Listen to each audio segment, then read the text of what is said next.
Hi! Would you like to improve your English vocabulary by learning about a negative prefix? Welcome to Jen's Jyugyou.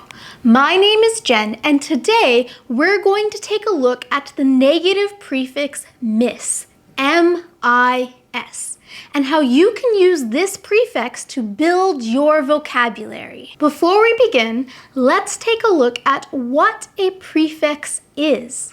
A prefix is a series of letters that will go in front of a word to help change the meaning of the word and give more information about that word. The pre in prefix means before, so it makes it easy to remember that these letters will come before a word. For example, if we take the word worker, and we put the prefix co in front of it, it will give more information about the word worker.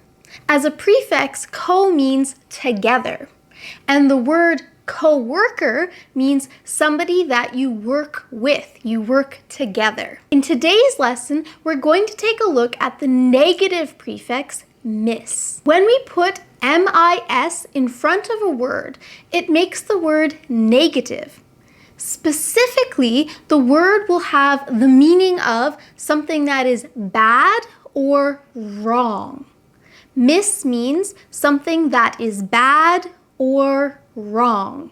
I hope that will help you to remember how to use this prefix correctly. Now, let's take a look at 10 common words using the prefix mis. The first example for today is misunderstand. So you have the prefix mis plus the word understand. Misunderstand means to understand something wrong, so you don't understand it. Your understanding is not correct. When I first lived in Japan, my Japanese wasn't very good, so I often misunderstood what people said. Please listen carefully so you don't misunderstand. I don't want there to be any misunderstandings. Our second example for today is misbehave. Misbehave means to act in a way that is not appropriate. Your behavior is wrong. It's difficult for parents when their children misbehave in public. I will not tolerate any misbehavior, is something that parents often say to their children. Our third example for today is mismatched. If something matches, it means that two things go together really well. They are the same or similar. If something mismatches, it means that the two things are not suited to each other. They are not similar enough. For example, for some reason, my husband always mismatches his socks. John and Jess were greatly mismatched, so I'm not surprised that they broke up. Our fourth example is mis plus fortune, which creates the word misfortune. Misfortune means bad luck. Something terrible or sad or not good that is happening to you. 2 years ago, I had the misfortune of breaking my ankle. We should help people who are suffering from misfortune. Number 5 is misplace. This one is used a lot. To misplace something means that you have put an item in an inappropriate place or in the incorrect place, and now you cannot find that item. So to misplace something is very similar to temporarily lose something. For example, I misplaced my keys. Can you help me find them? My husband often misplaces his cell phone and can't find it. Number 6 is misjudge. If you misjudge someone, it means that you have got the wrong idea about that thing or about that person. It means that you have a wrong opinion or you've come to the wrong conclusion about someone or something. For example, I really misjudged the new boss. She's much nicer than I first thought. She completely misjudged the situation and things got really out of control. Number 7 is mistreat. Treat is a verb meaning the way that you interact with someone. You can treat someone well, meaning you are very nice and kind and do good things for that person, or you can treat someone badly. If you treat someone badly, you are mistreating them. Mistreatment also often includes things such as abuse and interacting with people in a harmful way. The Humane Society rescues mistreated animals. It is never okay to mistreat someone.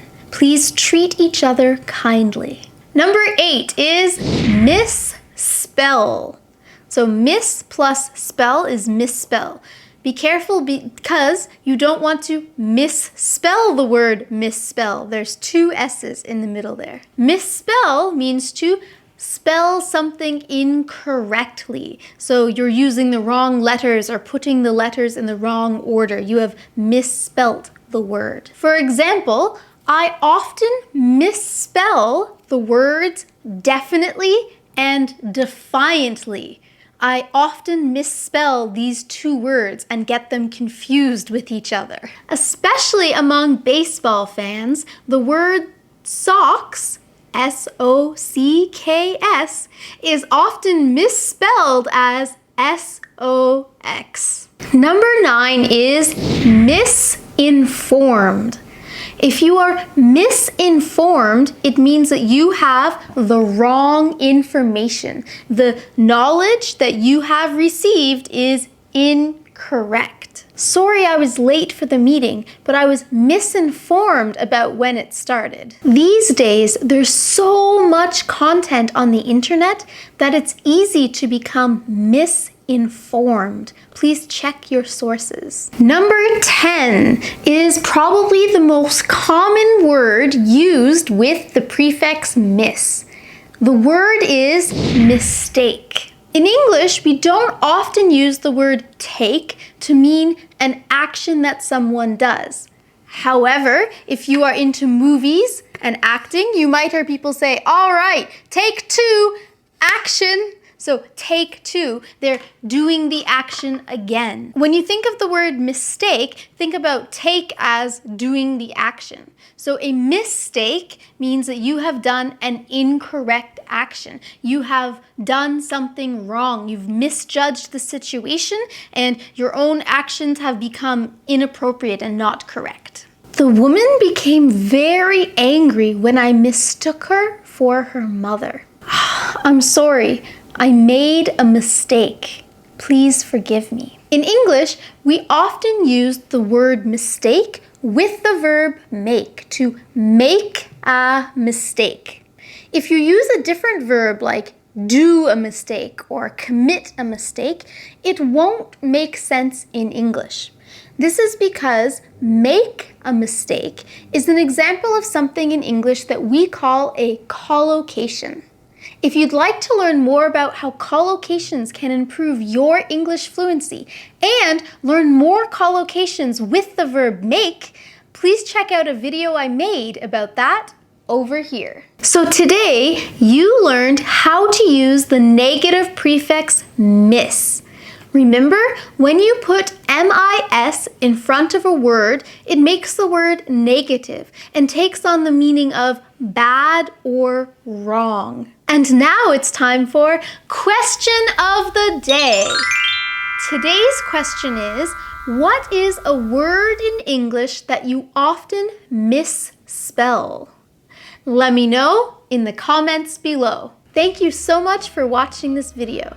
If you found it useful, please subscribe to Jen's Jyugyou and give this video a thumbs up. Good luck with your English studies, and I'll see you in the next lesson.